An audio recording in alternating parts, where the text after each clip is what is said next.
Hi, boys and girls. I'm Mrs. Clark, and I will be reading Chapter 3 of Lemonade Wars. It is titled Joint Venture.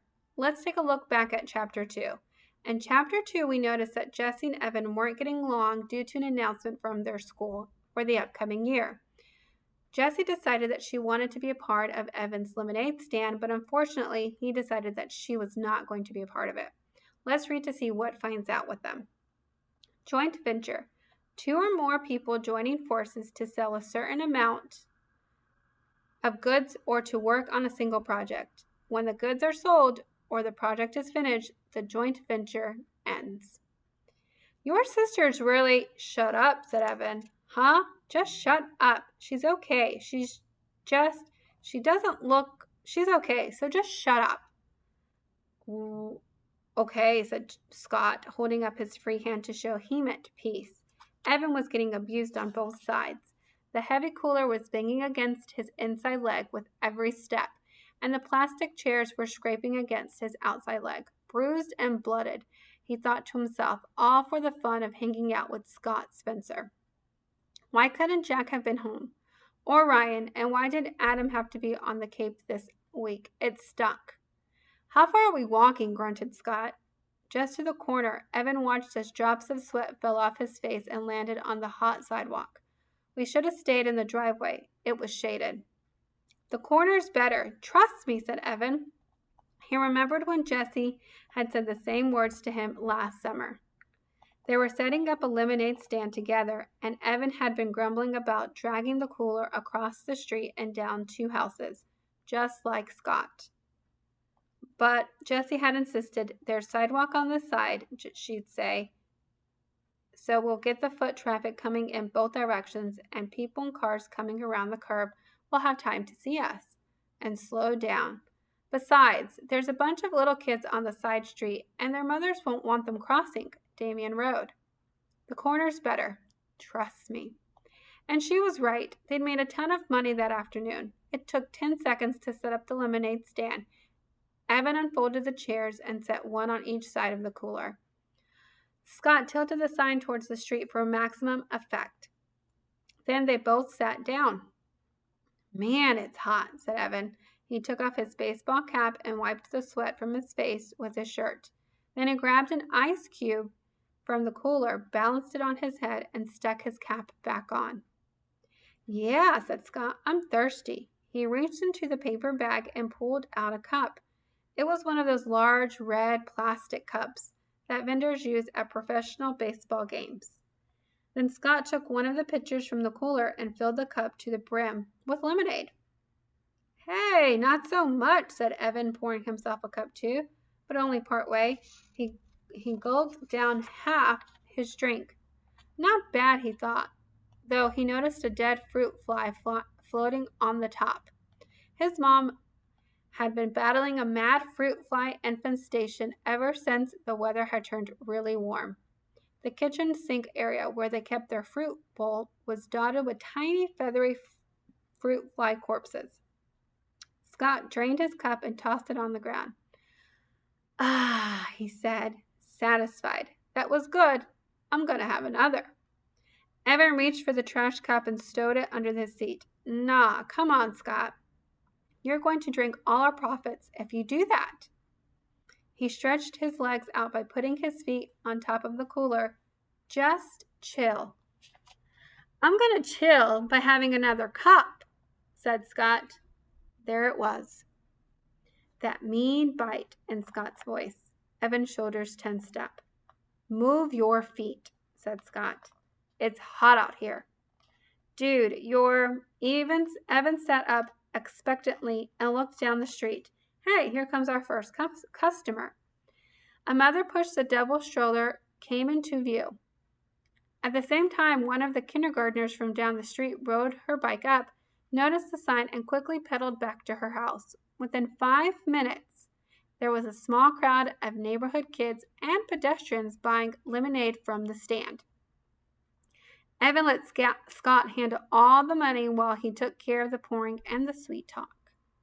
That's what his mother called it when a salesperson chatted her up. Trust me, she had once told Evan and Jessie. Buying something is only half about getting something. The other half is all about human contact. Mrs. Trisky knew about these things because she was a public relations consultant. She'd even written a booklet called 10 Bright Ideas to Light Up Your Sales. He was for one of her clients, and Evan was like her. He was good at talking with people, even grown-ups. It was easy for him, so he kept the conversation flowing. Along with the lemonade, people hung around. Most of them brought a second cup before they left. Evan was so busy he almost didn't notice Jessie flying out of the garage on her bike and riding down the street toward town.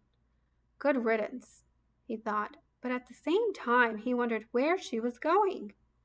During a lull in business, Evan walked around the stand picking up discarded plastic cups. Scott sat in his chair, jingling the coins in his pocket. Man, we're going to be so rich, said Scott. I bet we made $5 already. I bet we made 10. How much you think we made? Evan shrugged. He looked at the stack of used cups in his hand and counted the rims. 14. They sold 14 cups so far, and each cup of lemonade cost 50 cents. Evan heard Mrs. DeFazio's voice in his ear. Mrs. DeFazio had been his third-grade teacher, and she'd done everything she could to help Evan with his math. If 1 cup of lemonade sells for 50 cents and you sell 14 cups of lemonade, how much money have you made? Word problems. Evan hated word problems, and this one was impossible. Anyway, he was pretty sure the right equation was 14 times 50 equals. But how was he supposed to solve that? That was double-digit multiplication. There was no way he could do a problem like that, and besides, some of those 14 people had brought refills but used the same cup. How many? Evan didn't know. Still, he knew they'd made a pretty good amount of money. That estimate was close enough for him. How much do you think we make if we sold it all? Asked Scott. I don't know, said Evan. Maybe $20? That sounded high even to him, but Evan was an optimist. Do you really think? Both boys looked in the cooler. 3 pitchers were empty. They only had half a pitcher left. You were pouring the cups too full, said Scott. You should have poured less in each one. You're the one who brought the huge plastic cups. You could fit a gallon in one of those, said Evan. Besides, I wasn't going to be chintzy. They're paying a whole $50 for it. They deserve a full cup, and anyway, we can't just go home and make more. My mom has cans of lemonade in the freezer, so go home and make more, said Scott. Oh, yes, Your Majesty. Oh, High Commander, Your Infiniteness, why don't you go make it? 'Cause I'm chillin', said Scott, leaning back in his chair with a stupid grin on his face. Evan knew he was just joking, but this was exactly why he didn't like Scott. He was always thinking of himself, always looking for some way to come out on top. If they were playing knockout, Scott always came up with a new rule that helped him win. If they were doing an assignment together, Scott always figured out how to divide it so he had less work to do. The kid was a weasel. No 2 ways about it. But everyone else was out of town. Evan didn't want to spend the day alone. And Jessie was on his poop list, as Mom called it, when the dog did something he wasn't supposed to do. Evan might never play with Jessie again. Evan crossed the street and went into the house. He was surprised to find that there was no more cans of lemonade in the freezer. Wow! There'd been so many this morning. Luckily, there was a can of grape juice in the freezer and a bottle of ginger ale in the fridge. It'll work, he thought. People just want a cold drink. They don't care if it's lemonade. He mixed up the grape juice at the sink. The fruit flies were more out of control than ever, thanks to the lemonade the boys had dribbled on the countertop. Evan swatted a couple, but most of them drifted out of his reach and settled on the fruit bowl. He wished his mother believed in chemical warfare, but for Mrs. Trisky, it was all natural or nothing. Usually nothing. When he went back outside to the lemonade stand, Evan noticed that the last pitcher was turned upside down on the cooler. "Oh, come on, Scott," he said. "What? It was hot, and you said we could always make more." "Yeah, well, we didn't have as much in the house as I thought. I got grape juice and ginger ale." "I hate ginger ale," Scott said. "I wouldn't give you a penny for it." It turned out that a lot of people felt the same way. Business was definitely slower. The day got hotter. The sun beat down on them so ferociously that it was easy to imagine the sidewalk cracking open and swallowing them whole. Fanning himself, Evan asked, "How much money do you really think we could make?" "I don't know," said Scott, pushing his baseball cap down over his eyes. "I mean, on a hot day like this," Evan said, silently adding the words, "or tomorrow. If we sold 8 pitchers of lemonade, what do you think we'd each make?" 8 pitchers? I don't know. Scott shook his head. His baseball cap face wagged back and forth. "It's too hot for math. And it's summer."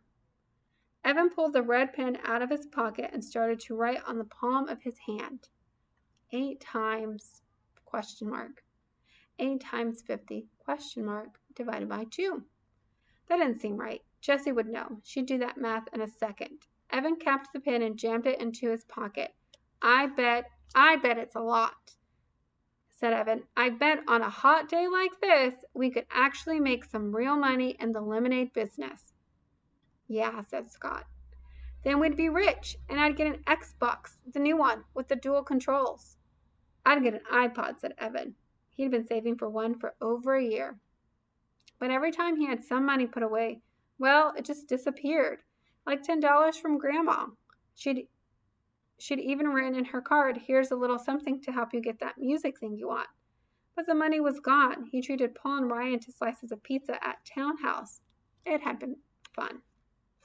"That would be so great to listen to music. Whenever I want," said Evan. "I could tune you out," he added, in his own head. They sat in silence, feeling the heat suck away every bit of their energy. Evan was hatching a plan. The heat was supposed to last at least 5 days. If he and a friend, not Scott, set up a lemonade stand every day for 5 days, he'd definitely have enough to buy an iPad. He imagined himself wearing it as he walked to school, wearing it on his playground. "Hey, Megan. Hey, it's my iPod. Sweet, huh?" Wearing it in class when the teacher droned on about fractions and percents. Nah, but it would be so cool. At least there would be one thing that didn't totally stink about going back to school. After 2 hours, they decided to call it quits. Sales had dropped off fast and then stopped altogether. "Hey, did you notice something?" asked Evan, stacking the chairs. "What?" said Scott. "When we started the stand, most of our business came from that direction." He pointed down the street toward the curve in the road. "But after an hour, not one person who walked past us from that direction bought a cup. Not one. They all said, 'No thanks,' and kept on walking." "Why do you think?" "Dunno," said Scott. "Boy, you are a real go-getter," said Evan. "You know that?" Scott socked him in the chest, but Evan defended and knocked Scott's cap off, while Scott was scrambling from his hat. Evan said, "Just hang here for a minute, okay?" and set off down the street. As soon as he rounded the curve, he knew why business had fallen off so badly. There was Jessie and Megan Rorty from his class. They were standing inside a wooden booth, and their sign said it all. Lemonade. Frosty. Delicious. Thirst quenching. Wow! Only 50 cents per cup. By the looks of it, their business was booming. Evan watched as Jessie accepted a fistful of dollar bills from a mother surrounded by kids. And that moment Jessie looked up and saw him. Evan had a weird feeling, like he'd been caught cheating on a test. He wanted to run and hide somewhere. Instead, he froze. What would Jessie do? Evan couldn't believe it. She sneered at him. She cocked her head to one side and gave this little "I'm so much better than you" smile. And then, She waved the money in her hand at him.